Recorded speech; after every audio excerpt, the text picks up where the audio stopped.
नमस्कार, आप सभी का हमारे YouTube चैनल में बहुत बहुत स्वागत है। मेरा नाम उषा है। आज मैं आप सभी के सामने इतिहास विषय का मोस्ट इम्पोर्टेंट टॉपिक लेकर आई हूँ। ये टॉपिक कोई भी कॉम्पिटिटिव एग्जाम हो, सभी के लिए अति महत्वपूर्ण है। इसमें से क्वेश्चन जरूर पूछे जाते हैं और इससे पहले भी मैंने इतिहास विषय की 3 क्लास और भी ली हैं, जिसमें प्राचीन भारत का ऐतिहासिक स्रोत, इतिहास का काल विभाजन और सिंधु घाटी सभ्यता। अगर आपने वो क्लास नहीं देखी है तो वो क्लास जरूर देखें, क्योंकि मैं कोशिश करती हूँ कि कम से कम टाइम में ज़्यादा से ज़्यादा कंटेंट प्रोवाइड करवाने की, जो आपके लिए ज़्यादा बेनिफिशियल हो। तो शुरू करते हैं आज की क्लास। वैदिक सभ्यता। वैदिक सभ्यता वैदिक सभ्यता वेदों की सभ्यता होती है। वैदिक सभ्यता का टाइम पीरियड है वो 1500 से 600 ईसा पूर्व के मध्य बताया जाता है।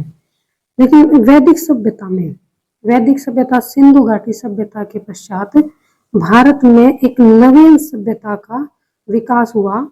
उसे ही आर्य या वैदिक सभ्यता या वैदिक काल के नाम से जाना जाता है। तो सबसे पहले तो हमें यही पता होना चाहिए कि वैदिक सभ्यता किसे कहते हैं। तो वैदिक सभ्यता किसे कहते हैं? जो आर्य सभ्यता थी उसे ही वैदिक सभ्यता कहते हैं, और इसे वैदिक काल भी कहते हैं और आर्य सभ्यता भी कहते हैं। तो वैदिक काल की जानकारी हमें मुख्यतः वेदों से प्राप्त होती है, और जैसा कि मैंने बताया कि वैदिक काल है वो 1500 से 600 ईसा पूर्व के मध्य बताया जाता है। अगला है वैदिक काल को हमने 2 भागों में डिवाइड किया है। ऋग्वैदिक काल जो 1500 से 1000 ईसा पूर्व के मध्य है, और उत्तर वैदिक काल जो 1000 से 600 ईसा पूर्व के मध्य है। जो ऋग्वैदिक काल है, ऋग्वैदिक काल की जानकारी हमें ऋग्वेद से मिलती है, क्योंकि ऋग्वैदिक काल में ऋग्वेद की रचना की गई थी। और जो बाकी के जो 3 वेद हैं, यजुर्वेद, सामवेद और अथर्ववेद, इनसे हमें उत्तर वैदिक काल की जानकारी मिलती है। ऋग्वैदिक काल 1500 से 1000 ईसा पूर्व और उत्तर वैदिक काल 1000 से 600 ईसा पूर्व के मध्य हमें देखने को मिलता है। और आगे देखिए वैदिक सभ्यता। अब इसको हम डिटेल से पढ़ेंगे। वैदिक सभ्यता को हम आगे डिटेल से पढ़ेंगे। वैदिक सभ्यता जैसा कि टाइम है 1500 से 600 ईसा पूर्व। ऋग्वैदिक काल को हम पूर्व वैदिक काल भी कहते हैं, और उत्तर वैदिक काल। तो जो वैदिक ग्रंथों की रचना बताई गई है वो आर्यों के द्वारा की गई थी। भारत में आर्यों का आगमन कब हुआ, इसके बारे में भी सबसे पहले तो हमें ये पता होना चाहिए कि आर्य का अर्थ क्या है। आर्य शब्द का अर्थ होता है श्रेष्ठ अथवा कुलीन, या फिर जो ऊंचे कुल में पैदा होता था उसे आर्य कहा जाता था। और भारत में आर्यों का आगमन है वो 1500 ईसा पूर्व के आसपास बताया गया है। जो इंडो यूरोपियन परिवार की भाषा थी उसका प्रयोग आर्य कहते थे। और आर्यों के आगमन से रिलेटेड कुछ सिद्धांत प्रचलित हैं, जिसमें से जो सबसे महत्वपूर्ण सिद्धांत है वो है सप्तसिंधु प्रदेश का सिद्धांत। मतलब उस टाइम पर जो सप्तसिंधु प्रदेश था, 7 नदियों का जो प्रदेश था, जिसके अंदर सिंधु, झेलम, चिनाब, व्यास, रावी, सतलुज, सरस्वती, ये 7 नदियां थी। इनका जो प्रदेश था, सबसे पहले जो आर्य है वो यहाँ पर आए थे। और इसमें जो सबसे प्रमुख नदी थी, जो सब सिंधु प्रदेश में सबसे प्रमुख नदी थी वो थी सिंधु नदी। और दूसरी जो मोस्ट इम्पोर्टेंट जो नदी थी वो थी सरस्वती। और सरस्वती नदी को हम बहुत ही महत्वपूर्ण बताते हैं, क्योंकि सरस्वती नदी के किनारे ही सभ्यता का विकास हुआ है। और सरस्वती नदी को हम अन्य नामों से भी जानते हैं, जैसे नदी तमाया, इसको सर्वश्रेष्ठ नदी कहा जाता था, इसको दृश्यदती नदी भी कहा जाता था। और नवीन समय में हमें इसे, आज के समय में हम सरस्वती नदी को घग्गर नदी के नाम से भी जानते हैं।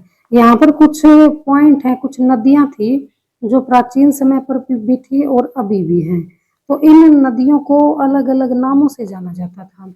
ये भी आपके लिए इम्पोर्टेंट पॉइंट है कि कौन सी नदी को किस नाम से जाना जाता था। तो ये भी आप देखिए, जैसे जो आज की जो झेलम नदी है उसको प्राचीन समय में वितस्ता नदी कहा जाता था।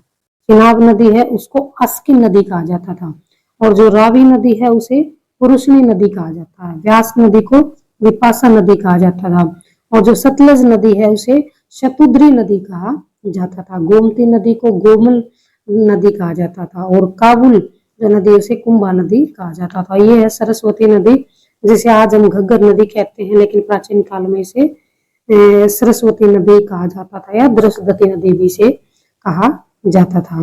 अगला है जो वैदिक, ये तो था नदियों के बारे में, ये इम्पोर्टेंट है।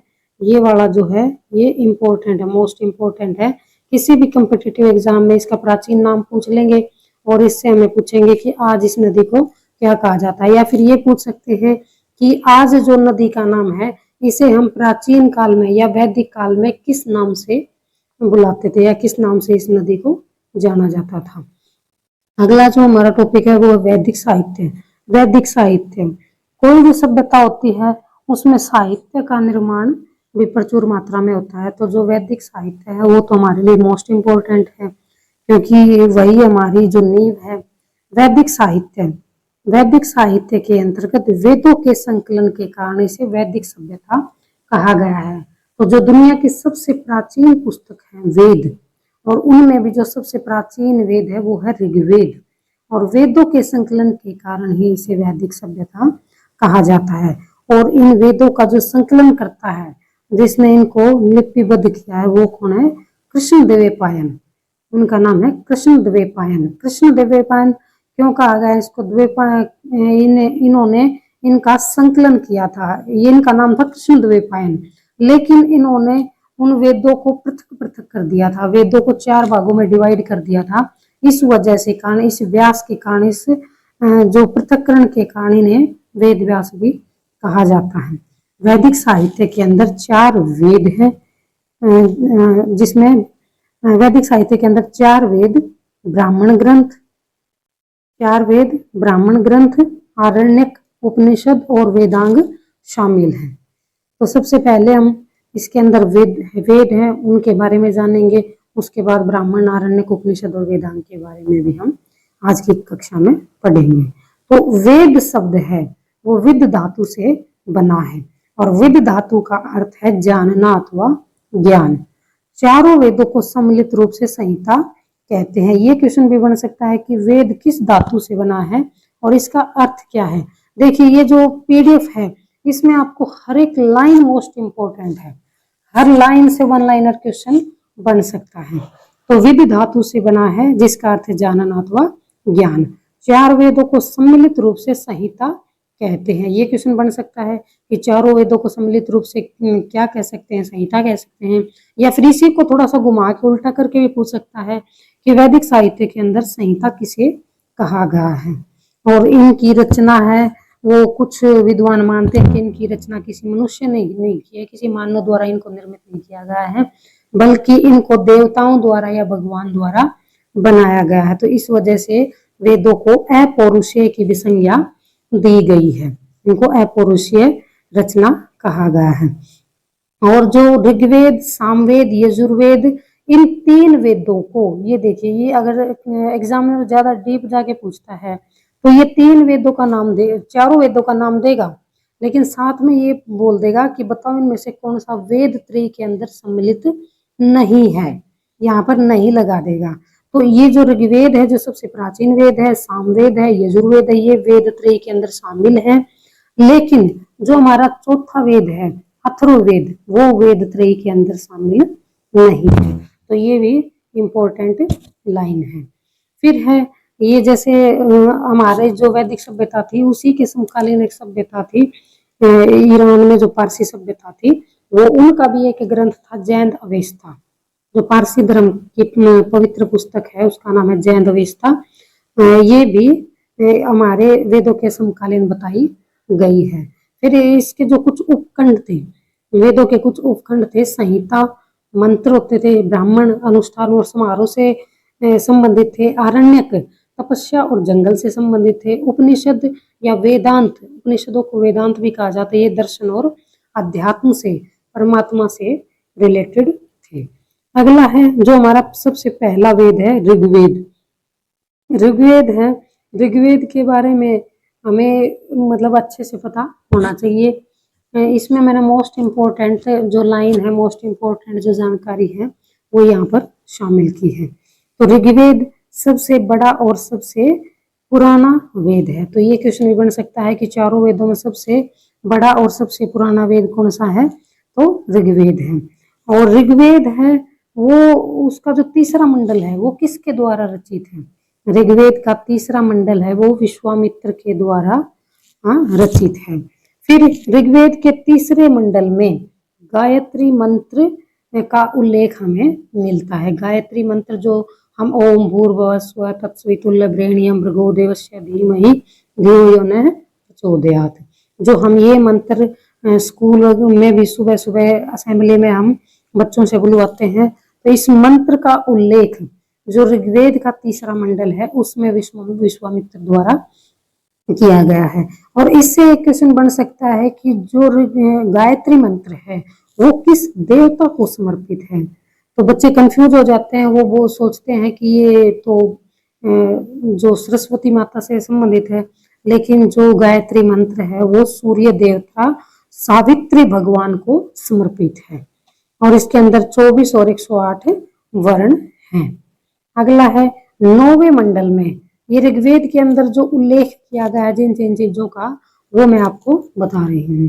9वें मंडल में देवता है एक सोम देवता है, उनका भी उल्लेख किया है।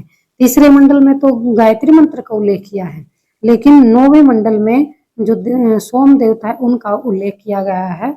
और ये क्वेश्चन डायरेक्ट बन सकता है कि सोम देवता किसके देवता माने गए हैं, तो वो वनस्पति के देवता माने गए हैं। 10वां मंडल सबसे प्राचीन मंडल है। 10वां मंडल है वो सबसे प्राचीन मंडल है जी। और 10वां मंडल सबसे नवीन मंडल है, सबसे नवीन मंडल है। इसके अंदर जो पुरुष सूक्त है 10वें मंडल के अंदर वर्णित पुरुष सूक्त, उसमें जो हमारी वर्ण व्यवस्था थी, वर्ण व्यवस्था में जो 4 वर्णों में जो विभाजित किया था भारतीय समाज को, उसका उल्लेख हमें 10वें मंडल में मिलता है। 10वें मंडल में बताया गया है कि समाज में 4 वर्णों में समाज को विभाजित किया गया था। सबसे पहले है ब्राह्मण, फिर क्षत्रिय, वैश्य और शूद्र। ब्राह्मण जो पूजा पाठ और जो वेद कर्मकांड इत्यादि की जो शिक्षा देते थे, जो ज्ञान देते थे, उन्हें ब्राह्मण कहा जाता था। और जो देश की बाहरी आक्रमणों से रक्षा करते थे, देश में शांति व्यवस्था बनाए रखते थे, वो क्षत्रिय थे। और जो वैश्य थे वो व्यापार का कार्य संभालते थे। और शूद्र थे वो इनकी सेवा लगा लीजिए या फिर जो कार्य है वो करते थे। तो इन सब का वर्णन है वो पुरुष सूक्त के अंदर किया गया है। दूसरा ये पूछ सकते हैं कि 10वें मंडल में जो 4 वर्ण है उनका कितनी बार प्रयोग हुआ है, तो ब्राह्मण का 15 बार उसके अंदर उल्लेख किया गया है, क्षत्रिय का 9 बार उल्लेख किया है, वैश्य का 1 बार और शूद्र का भी 1 बार उल्लेख किया गया है। एक ऋग्वेद में अघन्य शब्द का उल्लेख किसके लिए किया गया है? तो ऋग्वेद के अंदर जो अघन्य शब्द का उल्लेख किया गया है वो गाय के लिए किया गया है, क्योंकि जो वैदिक सभ्यता थी उसमें गाय को माता की तरह पूजा जाता था और गोधन को ही प्रमुख मानते थे। उस समय पर जो भी युद्ध वगैरह भी होते थे वो सिर्फ गायों के लिए ही होते थे। और ऋग्वेद का जो ब्राह्मण ग्रंथ है वो है ऐत्रेय और कौशितकी। फिर है कुछ देवताओं का उल्लेख मिलता है ऋग्वेद के अंदर, उनका कितनी बार किस देवता का उल्लेख मिला, किस शब्द का कितनी बार उल्लेख हुआ है, तो ये भी एक बार ज्यादा इंपॉर्टेंट तो नहीं है लेकिन फिर भी पता होना चाहिए, क्या पता एग्जामिनर डीप जाके पूछ ले। तो सबसे विष्णु जो शब्द है उसका उल्लेख 100 बार हुआ है, इंद्र का 250 बार हुआ है, अग्नि का 200 बार हुआ है, वरुण या वायुदेव का 30 बार हुआ है, माता शब्द का उल्लेख 234 बार हुआ है, पिता शब्द का 23 बार हुआ है, गंगा का 1 बार उल्लेख हुआ है, यमुना का 3 बार, पृथ्वी का 1 बार और राष्ट्र शब्द का उल्लेख ऋग्वेद के अंदर 10 बार हुआ है। अगला जो हमारा वेद है वो है सामवेद। सामवेद का शाब्दिक अर्थ होता है गान या सामूहिक गान। साम मतलब जब भी हम संगीत के बारे में जिक्र करते हैं तो सामवेद से ही रिलेट करके चलता है। तो सामवेद का शाब्दिक अर्थ है गान, और भारतीय संगीत का सबसे प्राचीनतम जो ग्रंथ है, प्राचीनतम पुस्तक है, वो सामवेद ही है। यज्ञों के अवसर पर गाए जाने वाले मंत्रों का संकलन इस वेद के अंदर किया गया है, और इन मंत्रों को एक लयबद्ध और छंदबद्ध तरीके से भी प्रस्तुत किस तरह से करना है, ये भी हमें सामवेद के अंदर बताया गया है। और फिर इन यज्ञों के अंदर जो ये मंत्र उच्चारण करते थे, मंत्रों का जो उच्चारण होता था, उनको करने वाले को क्या कहा जाता है, ये मोस्ट इम्पोर्टेंट है, बहुत ही ज्यादा इम्पोर्टेंट है कि जो पाठ करता था वेदों के मंत्रों का, उसको क्या कहा जाता था, उद्गाता। और एक इसी से जो मिलता जुलता क्वेश्चन है, जैसे सामवेद के अंदर तो बताया गया कि पाठकर्ता को उद्गाता कहा जाता था, लेकिन जो यजुर्वेद है उसके अंदर बताया गया कि जो मंत्रों का या जो यज्ञ का जो पाठ करता होता था, उसे अध्वर्यु कहा जाता था। उसे क्या कहा जाता था, अध्वर्यु कहा जाता था। तो इसका पाठकर्ता उद्गाता कहलाता था। और जो सामवेद है उसका उपवेद है वो गंधर्व वेद है। 2 उपनिषद छांदोग्य और केन उपनिषद है, और ब्राह्मण ग्रंथ है पंचविश। अगला है यजुर्वेद। यजुर्वेद का अर्थ है यज्ञ। यजुर्वेद का अर्थ है यज्ञ, और इसके अंदर मंत्रों का संग्रह किया जाता था। कौन से मंत्र होते थे वो, यज्ञ से रिलेटेड और हवन और यज्ञ से रिलेटेड और बलिदान से या बलि से संबंधित मंत्र इस जो वेद के अंदर संकलित किए गए थे। और ये वेद है, ये गद्य और पद्य दोनों में लिखित है। इसके अंदर गद्य और पद्य का मिला जुला रूप हमें देखने को मिलता है। और यजुर्वेद के अंदर यज्ञ की विधियों को बताया गया है, और जैसा कि मैंने बताया था कि जो सामवेद है उसका पाठकर्ता उद्गाता होता है, जबकि यजुर्वेद का जो पाठ करता है उसको हम अर्धव्यु कहते हैं। शतपथ ब्राह्मण का संबंध भी इसी वेद से है।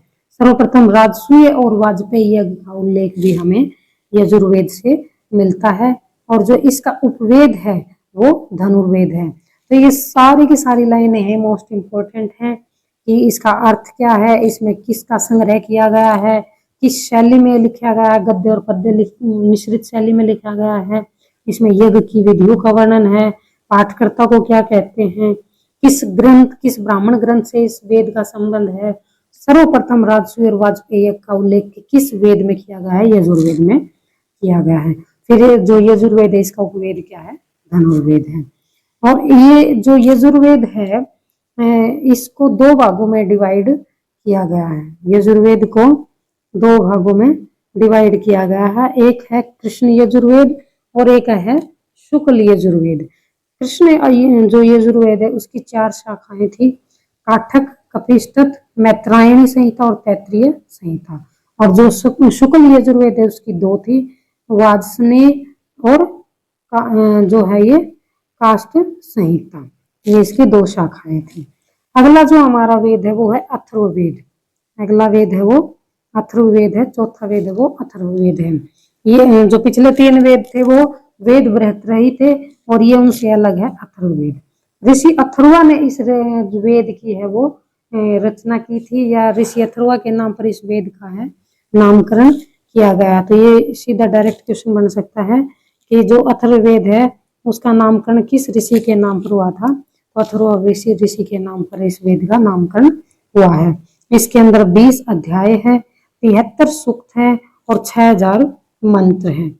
और जो अथर्ववेद है इसके अंदर सबसे पहले जादू टोना और तंत्र मंत्र का भी उल्लेख हमें मिलता है। और इसी के अंदर हम जो आयुर्वेद है उसको भी सम्मिलित किया गया है, और इसके अंदर औषधियों का भी उल्लेख है, और बीमारियों का भी उल्लेख है कि किस बीमारी में कौन सी औषधि दी जाती है और किस तरह से उसका उपचार किया जाएगा, इसका भी वर्णन इस वेद के अंदर किया गया है। और पुरोहित को ये ब्रह्मा कहते थे। अथर्ववेद के अंदर पुरोहित को ब्रह्मा की संज्ञा दी गई है। और काशी का सबसे प्राचीनतम जो उल्लेख है वो भी अथर्ववेद के अंदर ही हमें मिलता है। अथर्ववेद के अंदर बताया गया है कि जो प्रजापति की 2 पुत्रियां थी, एक सभा और एक समिति। तो ये क्वेश्चन डायरेक्ट पूछा जा सकता है कि प्रजापति की 2 पुत्रियां थी, उनके नाम बताओ। सभा और समिति। सबसे नवीन वेद भी यही है, अथर्ववेद है, वो सबसे नवीन है। और सबसे जो प्राचीन था वो कौन सा था? ऋग्वेद था। और सबसे नवीन वेद अथर्ववेद। ब्राह्मण वेद ये श्रेष्ठ वेद, ब्रह्म वेद या इसे श्रेष्ठ वेद भी कहा जाता है। और इसका जो ब्राह्मण ग्रंथ है वो है गोपथ। और इसके जो उपनिषद हैं वो 3 उपनिषद हैं इस वेद से रिलेटेड जो हैं, इस वेद से रिलेटेड जो जानकारी हमें देते हैं वो है मुंडकोपनिषद, प्रश्नोपनिषद और मांडुक्योपनिषद। ये इस वेद से संबंधित कुछ उपनिषद भी हैं। अगले हैं, जैसे वेदों का हमने यहाँ तक पढ़ा, फिर आगे है ब्राह्मण ग्रंथ। ब्राह्मण ग्रंथ इनके जो रचयिता थे वो ऋषि याज्ञवल्क्य मुनि थे। और वेदों की विशिष्ट व्याख्या के लिए की रचना की गई है। तो जो ब्राह्मण ग्रंथ है उनकी रचना किस लिए की गई है? वेदों की एक समरी या विशिष्ट व्याख्या की गई है इनके अंदर, ब्राह्मण ग्रंथों के अंदर। और इन सभी का संबंध, जो ब्राह्मण ग्रंथ है उनका संबंध किसी न किसी वेद से है। ऐत्रेय, कौशिकी और जैमिनी इत्यादि कुछ महत्वपूर्ण ब्राह्मण ग्रंथ हैं। अगला है आरण्यक। आरण्यक, आरण्यक जैसे हम अरण्य बोलते हैं, वन को, जंगल को हम अरण्य बोलते हैं, तो उसी से ये शब्द निकला है आरण्यक। वनों में रचे जाने के कारण ही इन ग्रंथों को आरण्यक कहा गया है। ब्राह्मण ग्रंथों के विशिष्ट रूप में, ब्राह्मण ग्रंथों की एक भूमिका लगा लीजिए या उनकी जो मौलिक जानकारी है वो हमें इनके अंदर मिलती है। इनके अंदर जो आरण्यक है उनके अंदर जन्म मृत्यु और पुनर्जन्म इत्यादि का भी विशद वर्णन हमें मिलता है। जो प्रमुख आरण्यक ग्रंथ हैं वो ऐत्रेय, तैत्तिरीय, छांदोग्य, सांख्यायन, मैत्रायणी, त्वलकार और बृहदारण्यक, ये प्रमुख आरण्यक ग्रंथ हैं। ये जैसे उपनिषद है, उपनिषद के बारे में हम यहाँ पर भी पढ़ेंगे। उपनिषद का अर्थ हमें सबसे पहले पता, मैं आपको बताऊंगी। उपनिषद का अर्थ है वेदांत या वेदों का अंतिम और सर्वोच्च उद्देश्य। वेदांत, वेदों का अंतिम सर्वोच्च उद्देश्य है वो वेदांत है। और गुरु के समीप बैठकर सीखी जाने वाली विद्या को हम उपनिषद कहते हैं। जैसे प्राचीन काल में जो विद्या अध्ययन किया जाता था वो एकांत और शांत जगह में, जंगलों में, जैसे ऋषि कुटिया वगैरह बना के रहते थे, वहीं पर उनके शिष्य आते थे और अपनी जो शिक्षा ग्रहण करते थे। और गुरु उनको जैसे जमीन पर बैठ के और गुरु उनको शिक्षा देते थे और शिष्य शिक्षा ग्रहण करते थे। तो इस तरह की जो प्रणाली थी उस समय पर प्रचलित थी, तो उसी से रिलेटेड है। जैसे गुरु के समीप बैठकर सीखी जाने वाली विद्या को हम उपनिषद कहते हैं। और इसी इन्हीं उपनिषद के अंदर हमें ब्रह्म, आत्मा और परमात्मा के संबंध में दार्शनिक चिंतन हमें मिलते हैं। और भारतीय दर्शन के प्रस्थान बिंदु या स्रोत या भारतीय दर्शन के पिता जो कहे गए हैं वो उन उपनिषदों को ही कहा गया है। वेदांग, वेदांग जैसे पीछे तो था वो वेदांत था, वेदों का अंतिम और सर्वोच्च उद्देश्य, लेकिन ये है वेदांग, वेदों का अंग। ये वेदों के अंग है, ये ज्ञान में सहायक है बहुत ज्यादा। और इनकी वेदांग है वो 6 है। वेदांग कितने हैं? 6 हैं। एक इसी से रिलेटेड थोड़ी सी इंफॉर्मेशन यहाँ है, आगे फिर हम वेदांग के बारे में भी जानेंगे। तो छांदोग्य उपनिषद है और इसमें किस विषय के बारे में उल्लेख किया गया है? तत्वमसी, तत्वमसी का इसमें प्रथम उल्लेख मिलता है। बृहदारण्यक, इसमें अश्वमेध की विवेचना की गई है। जो ऊपर हमने पढ़ा था, जो ये था यजुर्वेद था, उसमें राजसूय और वाजपेयी यज्ञ की का उल्लेख मिला था हमें। किस यज्ञ का मिला था? जो पीछे हमने किया था, जो यजुर्वेद है, यजुर्वेद के अंदर सर्वप्रथम राजसूय और वाजपेयी यज्ञ का उल्लेख मिला था। और जो ये है बृहदारण्यक जो उपनिषद है, इसके अंदर हमें ये अश्वमेध यज्ञ की विवेचना मिलती है। इसके अंदर कोई भी राजा होता है वो जो यज्ञ का जो अश्व है वो छोड़ देता था कि अश्व जितने एरिया को कवर करेगा वो सारा का सारा एरिया है, वो क्षेत्र है, वो उस राजा के अंडर आ जाएगा। और अगर कोई उस राजा की जो आधिकारिकता है उसको स्वीकार नहीं करेगा तो उसको फिर राजा से युद्ध करना पड़ेगा। तो इसका उल्लेख इसके अंदर है। तो ये अलग अलग प्रकार के उस समय पर जो यज्ञ थे वो होते थे। एक मिनट रुकिए। तो ये अलग अलग यज्ञ हैं वो उस समय पर होते थे। अश्वमेध यज्ञ है, जो वाजपेयी यज्ञ है, और एक कौन सा था, एक था हमारा राजसूय, वाजपेयी और अश्वमेध यज्ञ। अगला है कठोपनिषद। कठोपनिषद जो उपनिषद है उसके अंदर यम और नचिकेता का संवाद है। यम और नचिकेता जो यम के मतलब दरवाजे पर चला जाता है, ये चिकेता और उनके बीच में जो संवाद होता है गूढ़ रहस्यों का, उसका वर्णन कठोपनिषद के अंदर किया गया है। अगला है मुंडकोपनिषद। ये भी मोस्ट इम्पोर्टेंट है। मुंडकोपनिषद के अंदर हमारा जो सिंबल है सत्यमेव जयते का, वो यहीं से लिया गया है। जो हमारा अशोक का पिलर है, अशोक का स्तंभ है, उसके नीचे जो लाइन लिखी जाती है, जो हमारा ध्येय वाक्य है सत्यमेव जयते, सत्य की हमेशा जीत होती है, ये कहाँ से लिया गया है, मुंडकोपनिषद से लिया गया है। अगला जो उपनिषद है वो ईशोपनिषद। ईशोपनिषद के अंदर याज्ञवल्क्य और श्वेत केतु का संवाद वर्णित किया गया है, तो ये भी ध्यान रखिए। अगला जो हम वेदांग थे, वेदांग ज्ञान में सहायक शास्त्र थे और इनकी संख्या 6 थी। तो वेदांग कौन कौन से थे? वेदांग के अंदर शिक्षा इसमें उच्चारण की विधि से संबंध था कि वेदों का मंत्र है, वैदिक मंत्रों का विशुद्ध उच्चारण कैसे करना है, इसकी शिक्षा दी जाती थी। कल्प के अंदर यज्ञ के नियमों से संबंधित था कि यज्ञ के क्या क्या नियम होंगे, कौन कौन से रूल रेगुलेशन इसके अंदर थे, वो सभी इसके अंदर बताए गए हैं। व्याकरण शब्दों के यथार्थ ज्ञान से संबंध है, या वेदों का मुख कहा गया है व्याकरण को। ज्योतिष वैदिक यज्ञों और अनुष्ठानों का समय क्या होगा, कोई भी यज्ञ है, कोई भी हवन है, कोई भी अनुष्ठान हम करने जा रहे हैं, उसको ये शुभ मुहूर्त देख के या फिर मतलब ग्रह नक्षत्र की चाल वगैरह देख के फिर इसको ये करवाते थे, तो इसका वर्णन इसमें मिलता है। फिर छंद मीन्स किसी चीज को, किसी भी पंक्ति को जब हम लयबद्ध तरीके से गाते हैं तो उसको मतलब बोलते हैं कि छंदोबद्ध, तो ये इसका वर्णन यहाँ पर छंद में किया गया। वैदिक मंत्रों के समुचित पाठ की सुरक्षा कैसे की जाए। निरुक्त में वेदों में दिए गए शब्दों के अर्थ में वेदों की आत्मा है, इसका वर्णन किया गया है। और अगला जो ये है, ये अगले जो ये क्वेश्चन है, ये मोस्ट इम्पोर्टेंट है। ये हमारे भारतीय दर्शन है और ये हर एक एग्जाम के लिए मोस्ट इम्पोर्टेंट है।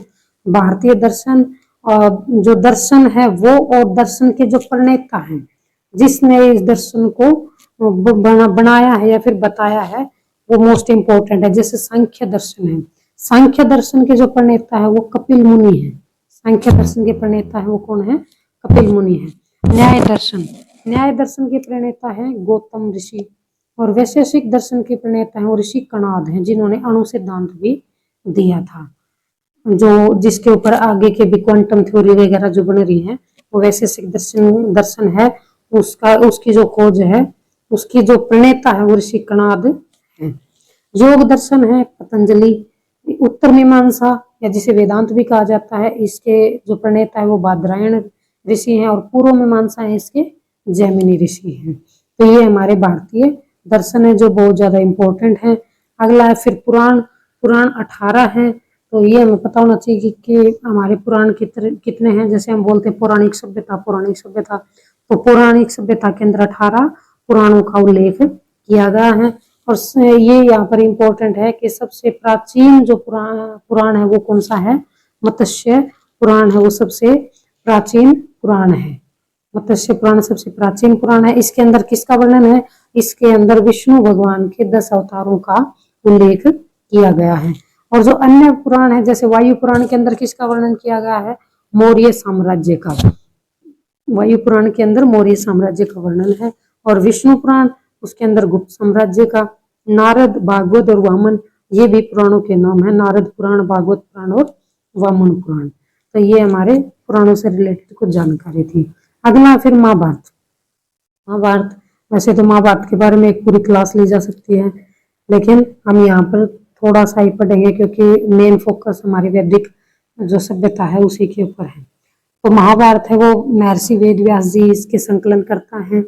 और सबसे पहला उल्लेख इन्होंने इसका महाभारत का किसमें किया है? आशुलयन गृह सूत्र में किया गया है। इसमें मूलतः 8800 श्लोक थे और जिस टाइम पर इसमें 8800 श्लोक थे तो उस समय पर महाभारत का नाम वो महाभारत नहीं था। उस समय पर इसका नाम था जय संहिता। जिस समय पर मूलतः 8800 श्लोक थे उस समय पर इसका नाम था जय संहिता। फिर इसके अंदर 2400 श्लोक और ऐड हो गए। अब 1 लाख श्लोक हो गए इसके अंदर, तो इसको सतसहस्त्री भी कहने लगे। और फिर सतसहस्त्री से 18 पर्व में विभाजित है, जैसे जय संहिता, फिर सतसहस्त्री और फिर महाभारत। और इसके अंदर 18 पर्व हैं। अगला है रामायण। रामायण के संकलनकर्ता महर्षि वाल्मीकि जी हैं। मूलतः इसमें 6000 श्लोक इसके अंदर संकलित हैं। और अब इसके अंदर जो शुरुआत में इसके अंदर थे वो 6000 श्लोक थे, लेकिन अब इसके अंदर 24000 श्लोक हैं। इसी वजह से इसे चतुर्विंशति सहस्त्री संहिता भी कहा जाता है। और इसके अंदर 7 कांड हैं। जो रामायण है वो 7 कांडों में विभाजित है। स्मृतियां हमारे सामाजिक जीवन के जो नियम थे उनका मतलब संकलन है। और सबसे जो प्राचीन स्मृति है वो मनुस्मृति है। सबसे प्राचीन स्मृति कौन सी है? मनुस्मृति है। और विष्णु स्मृति, नारद स्मृति इत्यादि कुछ अन्य स्मृतियां हैं। फिर है ऋग्वेदिक काल। ऋग्वेद, सामवेद, यजुर्वेद, इन्हें वेद त्रयी कहा जाता है। मैंने पहले बताया था। ऋग्वेद से प्राप्त साक्ष्यों के आधार पर इस काल में आर्यों को लोहे की जानकारी नहीं थी। जो ऋग्वेदिक काल था उसमें उनको लोहे की जानकारी नहीं थी, लेकिन उत्तर वैदिक काल में फिर बदलाव आ चुके थे तो उन्हें लोहे की जानकारी नहीं थी। आर्य एक कबीलाई सभ्यता थी, कबीले की तरह जीवन था इनका। कबीले बना के रहते थे जो आर्य थे वो। उनका राजनीतिक संरचना कैसी थी? प्रशासन का केंद्र कबीला होता था, जैसे कबीलों के अंदर बट्टा होता था। और जो कबीले का प्रमुख होता था उसे राजन या राजा कहते थे। फिर उसके नीचे जो पदवी होती थी वो सरदार की होती थी। और ये कोई भी पद है राजा या सरदार का वंशानुगत नहीं होता था, ये योग्यता के आधार पर दिया जाता था। दैनिक प्रशासन में अधिकारियों द्वारा राजा की सहायता की जाती थी। सबसे महत्वपूर्ण अधिकारी होता था वो पुरोहित होता था। और पुरोहित जो अधिकारी होते थे उसे गोमत कहते थे। और गोमत ज्यादातर धनी व्यक्ति होते थे। जो कबीले के जो सबसे अमीर व्यक्तित्व होते थे वो गोमत होते थे। और पुरोहित को भी 2 पार्ट में डिवाइड किया गया है। एक पुरोहित तो होते थे जो जिनको जैसे हम बोलते हैं ऋषि विश्वामित्र। विश्वामित्र कोई एक ऋषि नहीं था, बल्कि विश्वामित्र और वशिष्ठ ये एक पदवी होती थी। विश्वामित्र और वशिष्ठ है वो एक पदवी या पोस्ट होती थी जिसके ऊपर जो भी योग्य जो व्यक्ति होता था वो आसीन होता था। तो विश्वामित्र जो पदवी होती थी वो उदारवादी पदवी होती थी। और वशिष्ठ होती थी वो रूढ़िवादी होती थी, एक रूढ़ियों को लेके चलती थी। तो ये 2 पार्ट में इसको पुरोहित को डिवाइड किया गया था, एक उदारवादी और एक रूढ़िवादी। फिर संस्थाएं, सभा क्या होती थी? वृद्ध जनों की संस्था होती थी। समिति आम जनों की संस्था होती थी। और प्रतिभाग कौन कौन करता था इसके अंदर? पुरुष और स्त्री दोनों करते थे। राजा का चुनाव भी होता था। और विदत, प्रतिभाग और पुरुष और स्त्री गण होते थे। अगला वैदिक काल के दर्शन हमने पहले भी पढ़े हैं, लेकिन ये इंपॉर्टेंट थे तो मैंने इनको दोबारा फिर से रखा अलग से। वेद और उपनिषद को पढ़कर 6 ऋषि थे, उन्होंने अपना दर्शन गढ़ा। इन्हें षड दर्शन भी कहा जाता है। तो ये क्वेश्चन यहाँ पर हो सकता है कि षड दर्शन किसे कहा जाता है? तो जो 6 दर्शन थे उन्हें हम षड दर्शन कहते हैं। इसके अंदर सबसे पहला है सांख्य दर्शन, जिसकी रचना कपिल मुनि ने की थी। न्याय दर्शन, जिसकी रचना गौतम ऋषि ने की थी। योग दर्शन, जिसकी रचना पतंजलि ऋषि ने की थी। वैशेषिक दर्शन, ऋषि कणाद इसके रचयिता थे। उत्तर मीमांसा, बादरायण ऋषि ने।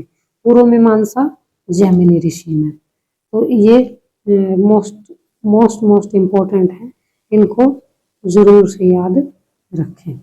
अगला जो है जो वैदिक सभ्यता थी, ऋग्वैदिक सभ्यता थी, इनकी सामाजिक स्थिति कैसी थी? सामाजिक स्थिति काम के आधार पर वर्गीकरण किया था। अभी योग्यता के आधार पर वर्गीकरण किया गया था समाज का। ये नहीं है कि जन्म के आधार पर नहीं था, यहाँ पर काम के आधार पर, योग्यता के आधार पर वर्गीकरण किया था और 4 वर्णों में डिवाइड किया गया था, वो पहले भी बता चुकी हूँ। तो काम के आधार पर पुरोहित क्या करते थे, यज्ञ अनुष्ठान का कार्य करते थे। जन शब्द का उल्लेख लगभग 275 बार ऋग्वेद में आया है। दूसरा महत्वपूर्ण शब्द था विश्व, जिसका 170 बार उल्लेख हमें मिलता है। तो ऋग्वेदिक वर्ग जो थे 4 वर्गों में डिवाइड किया गया था, उसमें पुरोहित, आम जनता और योद्धा। तो पुरोहित का तो आपको पता ही, जो यज्ञ अनुष्ठान वगैरह करवाते थे, और आम लोग, आम जनता जो थी, और फिर योद्धा, योद्धा जो देश की या कबीले की जो रक्षा करते थे, वो योद्धा। और उस समय की जो सामाजिक स्थिति, वो पितृसत्तात्मक परिवार थे, पिता के नाम पर वंश चलता था आगे, और बहुपति प्रथा का भी इसमें प्रचलन था। नियोग प्रथा और विधवा विवाह का प्रचलन भी वैदिक सभ्यता के अंतर्गत किया जाता था, और बाल विवाह का प्रचलन इस समय पर नहीं था। अगला है धार्मिक स्थिति। धार्मिक स्थिति कैसे थी? धार्मिक स्थिति उस समय पर बहुत ही अच्छी थी। ऋग्वेद में सबसे जो प्रतापी देवता है, वो इंद्र को बताया गया है। ऋग्वेद का सबसे प्रतापी देवता है वो इंद्र है। इंद्र और अग्नि, इंद्र और अग्नि। इंद्र को और किस नाम से बुलाया जाता है? तो ये इंद्र से रिलेटेड 3 क्वेश्चन यहाँ पर बनेंगे। देखिए, ऋग्वेद का सबसे प्रतापी देवता इंद्र, इंद्र का दूसरा नाम क्या था? पुरंदर। इंद्र का दूसरा नाम क्या था? पुरंदर। और ये भी पूछ सकते हैं कि पुरंदर का अर्थ क्या है? तो पुरंदर का अर्थ है किलों को तोड़ने वाला। और इंद्र किस का देवता था? इंद्र है वो आर्यों के युद्ध का देवता था। आर्य जो थे वो युद्ध का देवता इंद्र को मानते थे। और ये जो इंद्र है, ये भी एक पदवी होती थी वैसे तो, लेकिन ये यहाँ पर देवता है। अग्नि, अग्नि को दूसरा स्थान प्राप्त था। मानव और देवताओं के बीच मध्यस्थता करने का काम था, वो अग्नि देव करता था। फिर आर्थिक स्थिति कैसी थी इनकी? आर्थिक स्थिति थी इनकी, इन्हें कृषि का ज्ञान था, पशुचारण भी ये करते थे, और युद्ध का पर्याय मुख्यतः गोविष्ट होता था। गोविष्ट मीन्स गायों के लिए युद्ध होते थे ज्यादातर। गाय का अन्वेषण और सबसे उत्तम धन है वो गाय को माना जाता था। जब कोई राजा या कोई कबीला जब दूसरे कबीले से हार जाता था, तो वो उसको गाय के रूप में अर्जाना देता था, और जो जीत जाता था वो उसकी सारी गाय अपने अंडर में ले लेता था। जो व्यापार वस्तु विनिमय पर आधारित था, व्यापारियों के लिए पणि शब्द का भी प्रयोग उस समय पर किया जाता था। तो वैदिक सभ्यता के अंदर व्यापारियों के लिए किस शब्द का प्रयोग किया जाता था? पणि शब्द का प्रयोग किया जाता था। ये हमने अब तक पढ़ा है वैदिक काल।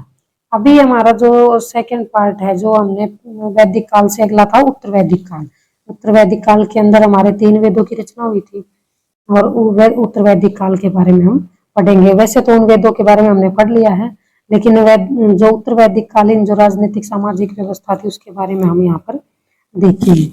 उत्तर वैदिक ग्रंथों पर आधारित जिनकी रचना ऋग्वैदिक काल के पश्चात हुई थी, और इस समय पर के जो निवासी थे वो चित्रित मृद बांड बनाते थे। चित्रित मृद बांड मीन्स मिट्टी के बर्तन, मिट्टी के बड़े बड़े घड़े बनाते थे, और उनके ऊपर चित्रकारी वो करते थे। और इनसे रिलेटेड जो ये चित्रित मृद बांड है, ये हमें पश्चिमी उत्तर प्रदेश, पंजाब, हरियाणा और राजस्थान से भी प्राप्त हुए हैं।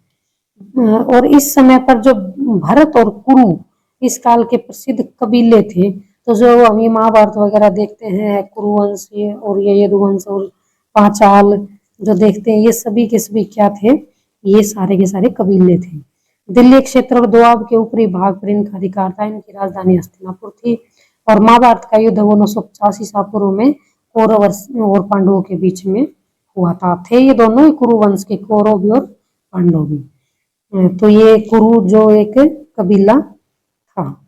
अगला है लोहे के हथियारों और अश्वचालित रथों का प्रयोग भी इस समय पर होने लगा था। जो वैदिक सभ्यता थी, जो पूर्व वैदिक सभ्यता थी, ऋग्वैदिक जो सभ्यता थी, उसके अंदर उनको लोहे की जानकारी नहीं थी। लेकिन उत्तर वैदिक सभ्यता थी, इसके अंदर उनको लोहे के हथियार बनाने भी सीख लिए थे, और साथ में वो घोड़े से भी प्रचलित थे। इसी वजह से वो घोड़े के रथ बनाने लग गए थे। अगला, फिर इनकी राजनीतिक संरचना कैसी थी? विदुत नामक संस्था का लोप हो चुका था। सभा और समिति में राजाओं और अभिजात्य वर्ग का वर्चस्व था। अब काम के आधार पर नहीं, अब जन्म के आधार पर जो व्यवस्था थी वो चल पड़ी थी। जो अमीर घर में पैदा होगा वो अमीर है, जो गरीब घर में पैदा होगा वो गरीब है, जो शूद्र के यहाँ पैदा होगा वो शूद्र है, और जो ब्राह्मण के घर पैदा होगा वो ब्राह्मण है। अब जन्म के आधार पर जाति का उल्लेख हमें मिलता है। स्त्रियों का प्रवेश निषिद्ध था, किसी भी सभा में, किसी भी मतलब किसी भी तरह के चुनाव में महिलाएं शामिल नहीं हो सकती थी। कुलीन और ब्राह्मणों का वर्चस्व था, जो ऊंचे कुल वाले और ब्राह्मण थे उनका राज था। उसमें भी राजा निर्वाचित होता था, लेकिन ज्यादातर जो है वो अनुवांशिक पद होता था राजा का, कि सामान्यतः जो राजा है उसी का ज्येष्ठ पुत्र, उसी का बड़ा जो पुत्र होता था उसको युवराज घोषित कर दिया जाता था और उसी को अगला राजा घोषित किया जाता था। अब जो राजा के अधिकार थे उनमें भी वृद्धि हो गई थी। तो हमने जैसे कुरु जो कबीला पढ़ा है, कुरु कबीला था, उसी तरह से जो पांचाल है जहां से द्रौपदी थी वो पांचाल है, ये भी एक कबीला था। शतपथ ब्राह्मण के अंदर 12 उच्च अधिकारियों का भी वर्णन मिलता है, जिसे 12 रत्निन भी कहा जाता है। तो ये इतना इंपॉर्टेंट नहीं है, बस इनके नाम देख लीजिएगा। अगला है वैदिक राजनीतिक प्रशासनिक संरचना। तो जो वैदिक समय पर जो राजनीतिक है या प्रशासनिक संरचना वो कैसी थी, सबसे जो उच्च पद पर कौन होता था और सबसे नीचे कौन होता था। राजा है वो सेना का प्रमुख होता था, सेना को जो भी आदेश देने हैं, जो भी कार्य करना है वो राजा देता था। युवराज युवराज राजकुमार होता था, या फिर राजा का जो ज्येष्ठ पुत्र होता था, राजा का बड़ा पुत्र होता था वो युवराज होता था। पुरोहित राजा का परामर्शदाता या राजा का एडवाइजर होता था, जो उसको उचित सलाह देता था। महर्षि महिषी होती थी, महिषी होती थी मुख्य रानी या पटरानी जिसको हम कहते हैं। वैसे तो राजाओं की बहुत सारी रानियां थी, क्योंकि उस समय भी बहुपत्नी प्रथा और बहुपति प्रथा भी प्रचलित थी। मतलब एक स्त्री कई पुरुषों से शादी करती थी, और कई बार एक जो पुरुष है वो कई स्त्रियों से शादी कर लेता था। लेकिन उनमें जो मुख्य रानी होती थी उसे महिषी या पटरानी कहा जाता था। अगला है पालागल। पालागल होता है विदूषक। विदूषक मीन्स कॉमेडियन, मतलब एक दरबार के अंदर एक विदूषक होता था जो सारे राज दरबारी थे उनको हंसाने का काम भी करता था। तो इस तरह की व्यवस्था राजा महाराजा रखते थे। अगला है गोविंद करतान, ये जंगल विभाग का प्रधान होता था, फॉरेस्ट डिपार्टमेंट को ये संभालता था। अगला क्षेत्रपाल प्रतिहारी। अक्षावाप ये लेखाधिकारी होता था। संग्रहिता कोषाध्यक्ष या ट्रेजरी का जो मेन होता था वो। भागा दुग्ध ये राजस्व संग्रह होता था, टैक्स वगैरह इकट्ठे करता था। फिर ग्रामवी गांव का मुखिया होता था। और सूत होता था राजा का सारथी, जो राजा युद्ध के समय पर जिस रथ के ऊपर जाता था तो उसको हाँकने वाला सूत होता था। ऋग्वेद की कुछ प्रमुख नदियां मैं हमने पहले बताई थी, उनके कुछ नाम थे। एक आध नदी का नाम छूट गया था तो वो मैंने ये दोबारा से शुरू किया, दोबारा से मैंने इसको इंक्लूड किया है इसके अंदर। ऋग्वेद काल की नदियां और उनके नाम, आधुनिक नाम और प्राचीन नाम। तो शतुद्री नदी, उसका आधुनिक नाम है सतलज नदी। अस्किन नदी, उसका आधुनिक नाम है चिनाब नदी।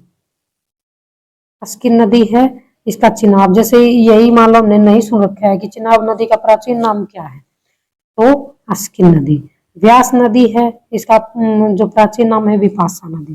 काबुल कुंभा नदी। गंडक ये इंपॉर्टेंट है, गंडक नदी का जो प्राचीन नाम है वो सदानीरा है। सदानीरा मीन्स सदैव बहने वाली, जो कभी नहीं सूखती, वो सदानीरा। स्वाप नदी है, ये सुवस्तु है। कई नदियों के जो नाम भी आपने जैसे नहीं सुन रखे होंगे, जैसे कुंभा नदी है, सुवस्तु नदी है। और पुरुषणी ये रावी नदी का प्राचीन नाम है, ये भी इंपॉर्टेंट है। और झेलम नदी का प्राचीन नाम है वितस्ता। और घग्गर ये देखिए, ये मोस्ट इंपॉर्टेंट है। घग्गर नदी सरस्वती या दृष्टवती। और कृमु या कुर्रम ये भी नदी है। तो ये ऋग्वेदिक काल के कुछ इंपॉर्टेंट नदियां हैं। और उत्तर वैदिक काल से रिलेटेड कुछ इंपॉर्टेंट पॉइंट थे जो मैंने यहाँ पर दिए हैं। उत्तर वैदिक काल में इंद्र की बजाय प्रजापति सर्वाधिक प्रिय देवता थे। जो वैदिक काल थे उसमें तो इंद्र सबसे ज्यादा जो प्रसिद्ध या फिर सर्वाधिक प्रिय देवता थे, और दूसरे नंबर पर थे अग्नि। लेकिन उत्तर वैदिक काल में जो प्रजापति थे वो सर्वाधिक प्रिय देवता थे। उत्तर वैदिक काल में वर्ण व्यवसाय की बजाय जन्म के आधार पर निर्धारित होने लगे थे। और एक है जो मुख्य खाद्यान्न थे या जो फसलें उगाते थे उनके कुछ नाम दे रखे हैं, कुछ प्राचीन नाम हैं जिन्हें हम उस समय पर क्या बोलते थे, ये भी इम्पोर्टेंट है। जैसे जौ है, जौ को हम उस समय पर क्या बोलते थे, यव। जौ को क्या बोलते थे, यव। धान है, धान को हम व्रीहि। ये डायरेक्ट क्वेश्चन पूछ लिए जाते हैं कि वैदिक उत्तर वैदिक काल में धान को किस नाम से पुकारा जाता था या जौ को किस नाम से पुकारा जाता था। उड़द है, उसको क्या बोलते थे, मांड। मूंग है, उसको क्या बोलते थे, गुदग। और गेहूं को क्या बोलते थे, गोधूम। मतलब गोधूम किसे कहते थे, गेहूं को। और इन खाद्यान्नों का वर्णन है वो यजुर्वेद में मिलता है। उत्तर वैदिक ग्रंथों में लोहे के लिए लो अयस या कृष्ण अयस का भी प्रयोग हुआ है, ये भी इंपॉर्टेंट है। उत्तर वैदिक काल में लोहे के लिए किसका, जैसे वैदिक काल में तो लोहे से परिचित ही नहीं थे। वैदिक काल में जो आर्य हैं वो बताया गया है कि उन्हें लोहे की जानकारी नहीं थी, लेकिन उत्तर वैदिक काल में जो लोहे के लिए उन्होंने प्रयोग किए हैं शब्द, वो लो अयस और कृष्ण अयस का प्रयोग इन्होंने किया है। पहली बार जो अतरंजी खेड़ा में पहली बार कृषि से संबंधित लोहे के उपकरण हमें मिले हैं, तो ये भी इम्पोर्टेंट है कि पहली बार हमें लोहे के जो औजार हैं, लोहे के जो उपकरण हैं वो कहाँ से मिले हैं, जो अतरंजी खेड़ा है वहां से हमें ये मिले हैं। तो ये थी हमारी वैदिक सभ्यता और उत्तर वैदिक सभ्यता। और इसी से रिलेटेड कुछ क्वेश्चन है जो PYQ में पूछे गए हैं, प्रीवियस ईयर में पूछे गए हैं, तो एक बार ये भी आप देख लीजिए। तो आर्यों की जो भाषा थी वो कौन सी थी, आर्यों की भाषा थी वो संस्कृत भाषा थी। आर्यों की भाषा कौन सी थी, संस्कृत भाषा थी। आर्यों की सभ्यता कैसी थी, तो आर्यों की सभ्यता कैसी थी, आर्यों की जो सभ्यता है वो ग्रामीण सभ्यता थी। आर्यों की सभ्यता कैसी थी, ग्रामीण सभ्यता थी। अगला है उपनिषदों की संख्या कितनी है, उपनिषद 108 है। उपनिषद कितने हैं, 108 है। ऋग्वेद में सूक्त कितने हैं, ऋग्वेद के अंदर 1028 सूक्त हैं।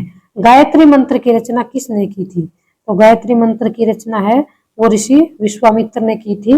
और किसको समर्पित है ये, भगवान किसको, सावित्री भगवान को समर्पित है, यह सूर्य भगवान सावित्री को समर्पित है। आर्यों का प्रिय पशु कौन सा था, गाय। ऋग्वेद में सबसे अधिक बार किस नदी का उल्लेख हुआ है, ऋग्वेद में सबसे अधिक सरस्वती नदी का उल्लेख हुआ है। उत्तर वैदिक काल में किस देवता को सर्वोच्च स्थान प्राप्त था, तो उत्तर वैदिक काल में किसको था, प्रजापति को। और वैदिक काल में किसको था, इंद्र को। संस्कार कितने हैं, तो संस्कार हमारे 16 संस्कार माने गए हैं, जो गर्भाधान संस्कार है उससे शुरू होकर अंतिम संस्कार तक समाप्त होते हैं। संस्कारों की कुल संख्या होगी 16 है। ऋग्वेद में अघन्य किसे या वध योग्य नहीं है शब्द का प्रयोग किसके लिए किया गया है, तो गाय के लिए किया गया है। किसके लिए किया गया है, गाय के लिए। निम्न में से किसे भारतीय परमाणुवाद का जनक कहा जाता है, तो परमाणुवाद का जनक किसे कहा गया है, ऋषि कणाद को कहा गया है परमाणुवाद का जनक।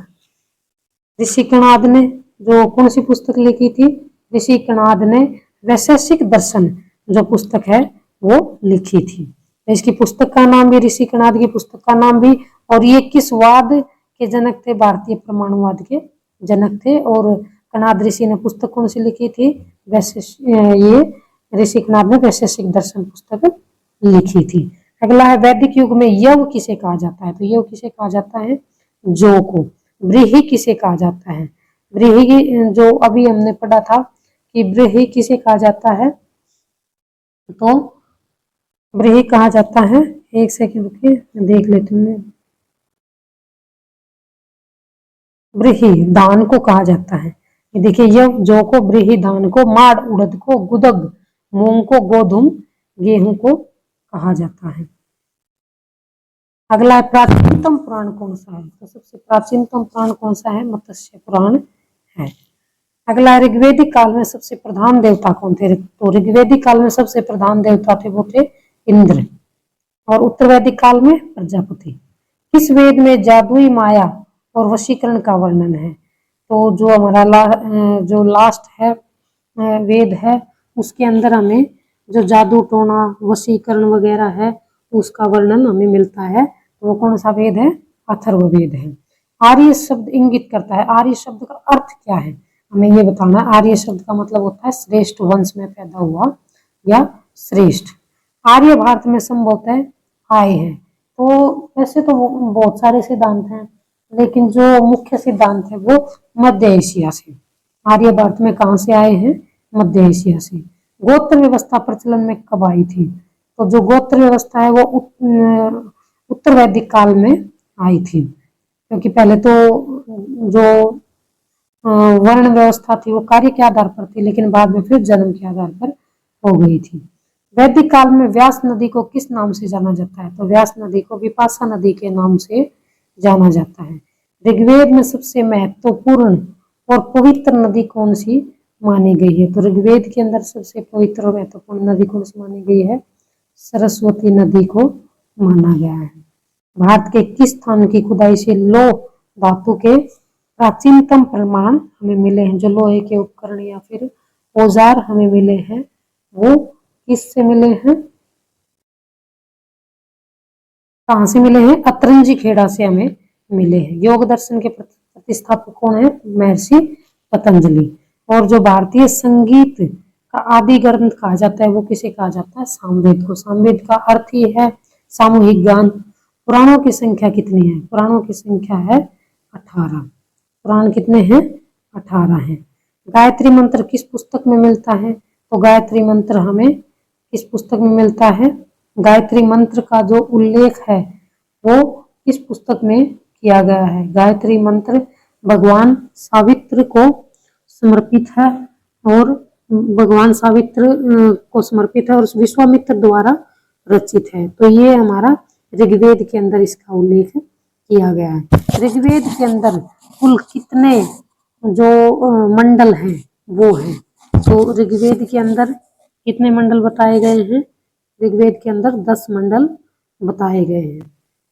और आगे देखिए, भारत के राज चिन्ह में प्रयुक्त होने वाले शब्द सत्यमेव जयते किस उपनिषद से लिए गए हैं? तो ये हमने मुंडकोपनिषद से लिया गया जो वाक्य है वो है।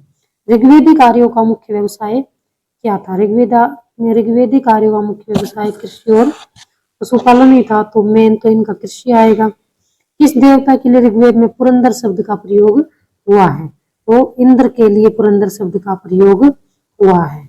और पुरंदर का अर्थ भी आपको पता होना चाहिए कि यार पुरंदर का अर्थ क्या है? किलों को तोड़ने वाला, और ये इंद्र के लिए प्रयुक्त हुआ है।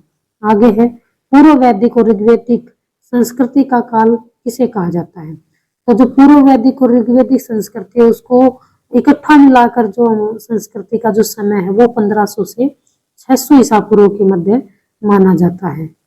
1500 से 600, मतलब अगर इसको इकट्ठा मान ले तो वैदिक सभ्यता तो कंप्लीट तो हो जाएगी 1500 से 600 ईसा पूर्व के मध्य में। लेकिन अगर पूर्व वैदिक को देखें तो पूर्व वैदिक का हो जाएगा 1500 से 1000। 1500 से 1000, तो इसका आंसर आएगा 1500 से 1000। और जो उत्तर वैदिक है वो 1000 से 600 ईसा पूर्व के मध्य। उत्तर वैदिक संस्कृति का काल है वो जो अगला मैंने बताया है कि 1000 से 600, तो ये उत्तर वैदिक काल का है और ये पूर्व वैदिक काल का है। इनमें से किस फसल का ज्ञान वैदिक काल के लोगों को नहीं था? तो उनको जौ का भी ज्ञान था, उनको गेहूं का भी, चावल का भी, इन सभी का ज्ञान उनको था। जो वैदिक आर्य थे उनको इन सभी का ज्ञान था, लेकिन जो तंबाकू है उसका ज्ञान इनको नहीं था। तंबाकू की फसल का इनको ज्ञान नहीं था। अगला है, वेदों की संख्या कितनी है? तो हम शुरू से ही करें कि वेदों की संख्या 4 है। तो ये कुछ प्रीवियस ईयर क्वेश्चन भी मैंने इसके साथ में ऐड किए हैं। आशा करती हूँ कि आप सभी को ये अच्छे लगे होंगे और कल फिर एक नई कक्षा के साथ में आप सभी के सामने उपस्थित होंगे। तब तक के लिए ये क्लास भी देखें और जो पिछले 3 क्लास है वो भी जरूर देखें। धन्यवाद।